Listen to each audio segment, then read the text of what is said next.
Assalamualaikum warahmatullahi wabarakatuh. Perkenalkan, nama saya Reza Arysi. Saya mahasiswa Universitas Muhammadiyah Profesor Dr. Hamka, jurusan Bimbingan dan Konseling. Saat ini, saya akan melaksanakan PLP1, singkatan dari Pengenalan Lapangan Persekolahan 1. Adapun tujuan PLP1 untuk melatih mahasiswa memiliki landasan jati diri pendidikan dan memiliki kompetensi akademik pendidikan yang mantap. Kegiatan PLP1 adalah melakukan wawancara secara virtual dengan wakil kepala sekolah dan guru BK di SMA yang lain, yaitu SMA Muhammadiyah 4 Jakarta.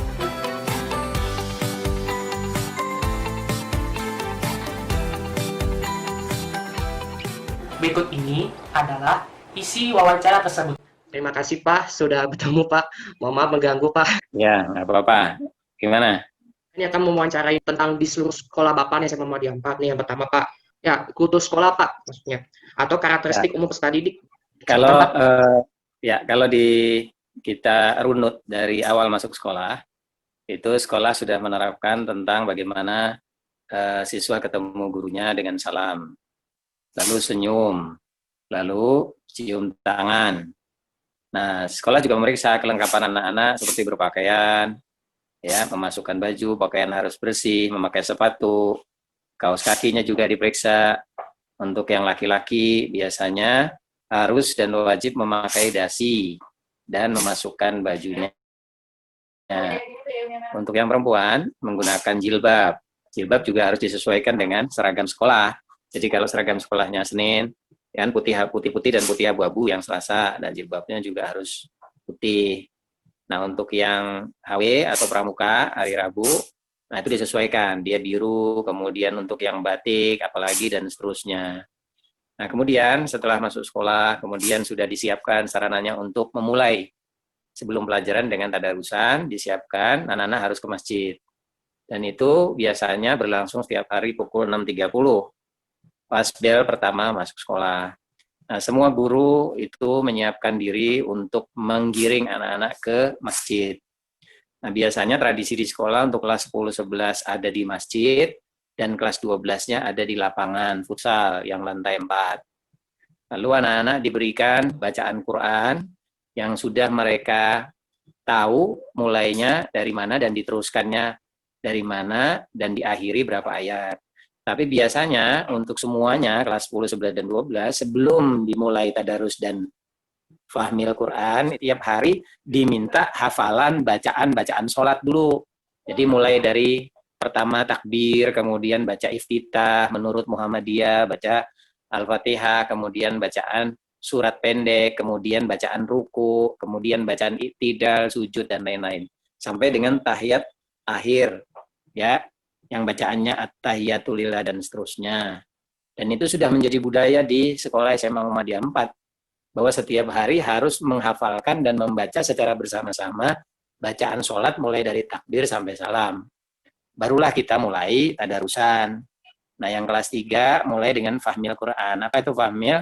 Fahmil itu menerjemahkan, memahami, menerjemahkan Al-Quran ayat per ayat, kata per kata. Dan itu biasanya gurunya khusus. Nah, setelah itu masuk kelas, dimulailah pelajaran. Dan biasanya setiap mulai pelajaran di sekolah kita itu baca doa lagi, baca doa memulai pelajaran. Nah, sampai nanti diakhiri. Nah, ada beberapa guru biasanya, kalau dia tidak melupakan, itu biasanya anak-anak suruh bersiap belajar dengan cara bersiap, melihat kanan kirinya, melihat juga kebersihan kelasnya. Nah, kemudian dipimpin oleh ketua kelas, itu langsung kalau dinyatakan siap baru memulai pelajaran. Dan di luar kelas juga begitu, jaga kebersihan, jaga keindahan sekolah, dan seterusnya. Kemudian tidak mengganggu teman yang lain ketika di kelas maupun di luar, tidak bercanda berlebihan. Dan yang paling penting, ketika nanti jamnya sholat zuhur, maka di SMA kita itu wajib anak-anak, baik laki dan perempuan, yang perempuan jika tidak berhalangan, itu wajib melaksanakan sholat zuhur berjamaah di masjid. Semuanya tanpa kecuali, termasuk gurunya. Dan itu juga digiring dan dibimbing oleh piket dan guru-guru yang tidak berkepentingan, maksudnya tidak sholat gitu ya, untuk tetap menggiring anak-anak untuk ke masjid. Kita sholat berjamaah bersama. Dan setiap hari seperti itu, Reza. Itulah menjadi kultur dan budaya sekolah sudah. Gitu ya. Oke, apalagi? Oke, Pak. Jadi Ya. kedua nih lah struktur organisasi dan tata kerja di sekolah. Struktur organisasi itu di sekolah tuh biasanya suka ditercantum dalam pembukuan nggak, Pak? Terus dipajang di area sekolah nggak? Ya, kalau dipajang di area sekolah, di luar mungkin enggak, tapi kalau di dalam ruangan kepala sekolah, di ruangan TU itu dipasang. Nah, jadi kalau di luarnya, maksud Reza kalau misalnya kita kan sekolahnya gedung yang campur ya, ada SMP, ada SD. Untuk di luar tidak. Yang di luar itu yang dipasang adalah daftar piket. Tapi untuk struktur sekolah hanya ada di ruangan guru, di ruangan TU, dan di ruangan kepala sekolah. Nah, untuk strukturnya itu paling atas adalah kepala sekolah. Kemudian di bawah kepala sekolah secara garis instruksi itu ada wakil-wakilnya yang terdiri dari wakil kurikulum, wakil kesiswaan, dan wakil sarana prasarana dan humas. Kemudian di bawah wakil-wakil mereka ini yang bertiga ini ada stafnya masing-masing. Kalau kurikulum ada staf kurikulum, di bawah kesiswaan ada staf kesiswaan, di bawah staf sarpras ada staf sarpras. Nah, kemudian siapa aja orangnya? Untuk kepala sekolah Dr. Andes Rianta MPD. Untuk wakil kurikulum Ari Surfianto, Bapak sendiri. Untuk kesiswaan Pak Suhadi Hamzah. Kemudian untuk sarana Pak Sulistian Tarunajaya. Untuk staf kurikulumnya Pak Rudi Baharudin. Untuk staf kesiswaannya Bu Haji Rahmawati. Dan untuk staf sarprasnya Pak Ardiansyah. Nah, semua bekerja atas koordinasi kepala sekolah dan dibantu oleh wakil-wakil sesuai bidangnya masing-masing. Nah, untuk kurikulum, pembelajaran, penyusunan jadwal guru, kemudian jadwal pelajaran anak-anak, penyusunan kelas, kemudian pakai kurikulum apa, buku paket, dan lain-lain itu yang mengurusi adalah bagian kurikulum, termasuk jadwal-jadwal untuk pembelajaran yang co-kurikuler. Nah, untuk kesiswaan, mengurusin tata tertib siswa, mengurusin program siswa, ekskul, itu semuanya kesiswaan. Nah, untuk sarana prasarana yang bapak-bapak yang ditunjuk itu yang diamanatkan ada mengurusi sarana prasarana sekolah, baik sarana-sarana prasarana sekolah untuk pembelajaran maupun untuk yang ekstrakurikuler gitu. Itu Reza ya. Oke, terima kasih, Pak. Oke, selanjutnya nih, Pak. Identifikasi kegiatan-kegiatan rutin berupa kurikuler, kokurikuler, dan ekstrakurikuler, Pak. Nah, kalau kokurikuler itu kan apa misalnya di sekolah Bapak di SMA Muhammadiyah 4? Oke. Kalau kurikuler kita sudah tahu, yaitu KBM yang setiap hari kita laksanakan, ya sesuai jadwal, ada struktur, tugas struktur, dan tatap muka. Kokurikuler itu biasanya untuk kelas 2 atau mungkin kelas 1, biasanya Bapak Ibu gurunya bisa mengajak untuk kunjungan, misalnya ke museum atau ke Monumen Pancasila Sakti yang di Lubang Buaya. Buat apa mereka ke sana? Ya, bukan main-main, tapi mereka untuk memperdalam atau mengetahui lebih jelas lagi sejarah-sejarah pahlawan revolusi misalnya. Kemudian ada juga study tour, jadi study atau belajar sambil berjalan berwisata. Ini pernah dilakukan nggak di SMA Muhammadiyah 4? Pernah, dulu di Jogja, di Bandung gitu ya. Kemana ke Jogjanya?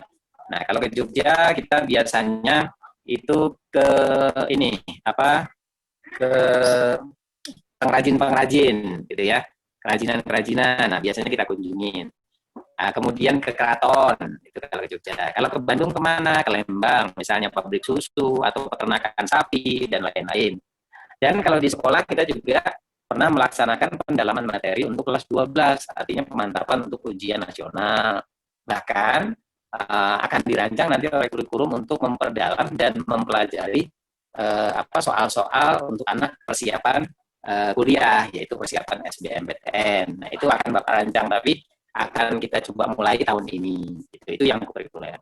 Nah, untuk ekskul, itu sudah ada jadwalnya. Untuk ekstrakurikuler di bawah kesiswaan, itu ada sekitar 10 atau 11 ekskul yang ada di SMA Muhammadiyah 4, dan jadwalnya pernah Bapak sampaikan ke Reza kemarin. Misalnya, untuk Senin, itu futsal. Diadakannya kapan? Semua ekstrakurikuler itu diadakannya setelah jam belajar selesai. Jam 3 itu baru mulai. Dan yang wajib ekskulnya adalah pramuka atau hizbul waton untuk semua kelas, dan untuk tapak suci kelas 10 saja. Kapan itu hizbul waton atau pramuka? Itu hari Rabu. Ya, hari Rabu sore sampai setengah 5, bahkan kadang sampai jam 5. Nah, untuk yang tapak suci itu hari Kamis. Nah, jadi kalau hari Rabunya pramuka, hari Kamisnya tampak suci untuk semua angkatan kelas 10. Nah, untuk hari-hari lain itu diisi tari saman, kemudian ada basket, ada futsal, kemudian ada jurnalistik, kemudian ada PMR dan lain-lain. Itu, Reza. Sekarang yang terakhir nih Pak, Ya. identifikasi praktik-praktik pembiasaan dan kebiasaan positif di sekolah apa aja Pak? Di dalam dokumen KTSP sekolah itu termuat di situ pembiasaan-pembiasaan. Di samping itu juga kesiswaan punya slogan-slogan yang ditaruh di kelas-kelas. Apa pembiasaannya? Misalnya antri di kantin, itu pembiasaan, tidak boleh. Kemudian antri bayar SPP. Jadi tradisi mengantri itu perlu, Reza, ditanamkan dari sejak dini. Kemudian bersikap jujur, di kantin kejujuran itu ada. Jadi kalau anak beli tidak perlu bayar sama orangnya, tapi masukkan ke kotak infak namanya. Jadi kotak infaknya itu berupa kaca yang jelas berapa rupiah dimasukkan. Kalau misalnya dia beli harga 1.000, yang dimasukkan 1.000. Itu menuntut dan mengajari serta mendidik kejujuran buat anak-anak. Kemudian tradisi salam. Setiap ketemu guru kapanpun salim dan mengucapkan salam itu wajib. Jadi kalau misalnya ada anak-anak yang tidak mengucapkan salam ketika berpapasan dengan teman atau gurunya, dan gurunya tahu pasti ditegur. Dan itu dijadikan sebuah pembiasaan. Berpakaian rapi ke sekolah, berkata-kata yang tidak semestinya. Misalnya berkata kotor, itu juga dari pembiasaan. Dan tidak boleh. Setiap gurunya yang tahu pasti kena tegur dan diberi sanksi. Dan lain-lain. Banyak lagi, Reza.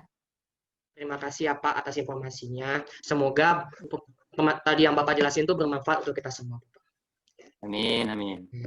Terima kasih ya Pak. Bismillahirrahmanirrahim. Assalamualaikum warahmatullahi wabarakatuh. Assalamualaikum warahmatullahi wabarakatuh. Perkenalkan, nama saya Reza Arisi Pak. Saya dari mahasiswa Universitas Muhammadiyah Profesor Dr. Hamka. Saya ini jurusan bimbingan konseling Pak.